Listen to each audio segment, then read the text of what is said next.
Okay, let's jump right in.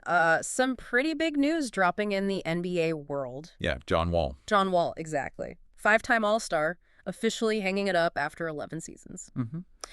So for this deep dive, we really want to dig into, what made his career so remarkable, but also look at the injuries, obviously. Right. We'll pull from ESPN's reporting, Wall's own announcement, kind of piece together the whole story for you. What was his impact? What's next? And it matters because, well, he wasn't just any player. #1 pick back in 2010. Bunch of expectations. Exactly. Ton of talent. Yeah. His retirement, it kind of closes the book on a certain style of point guard, that explosive, super athletic type. Yeah. So we're not just going to give you the facts, but really the so what. Yeah. What does it all mean, Right, let's do it.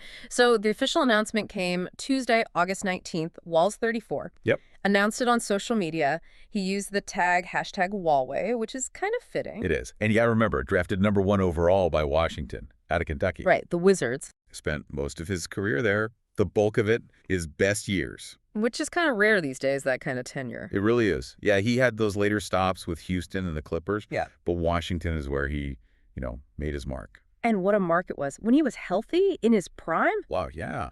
career averages, 18.7 points, almost 9 assists a game. Pretty impressive baseline. Very solid numbers across a whole career. But that 2016-17 season with the Wizards, that was something else. Peak Wall. Averaged 23.1 points, 10.7 assists. Got the All-NBA third-team nod. What did that season really show us? It showed, well, incredible speed, first off. But also his vision. He wasn't just scoring, he was setting everyone up, pushing the pace constantly. Led the league in assists that year, didn't he? Yep. And that athleticism, it wasn't just for show. Like the dunk contest win in 2014, which was amazing. Right, he won that too. But it fueled everything. Getting into the lane, collapsing the defenses. He created so much offense just with that threat.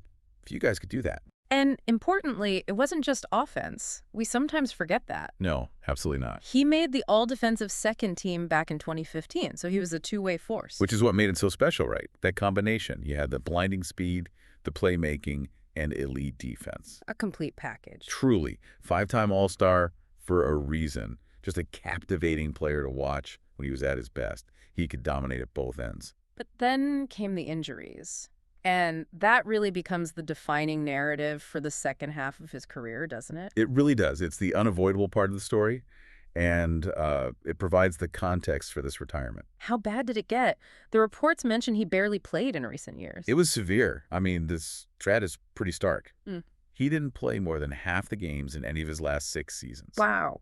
6 seasons. And didn't play at all the last 2 years. It just highlights the grueling battle athletes face with major injuries.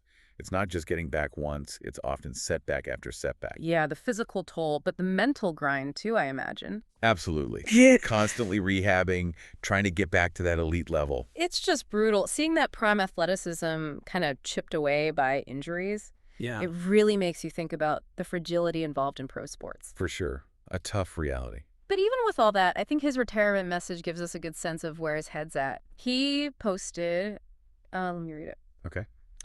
Today, I'm stepping off of the court, but not away from the game. Basketball will always be in my life, and new opportunities present themselves. I feel now is the time to walk confidently into my next chapter. Yeah, I saw that. And that phrasing, stepping off the court, but not away from the game, it really says a lot. It's not like he's being pushed out reluctantly. Yeah. It feels like a conscious decision, right? Choosing to walk confidently, as he put it. Taking control of the narrative. Exactly.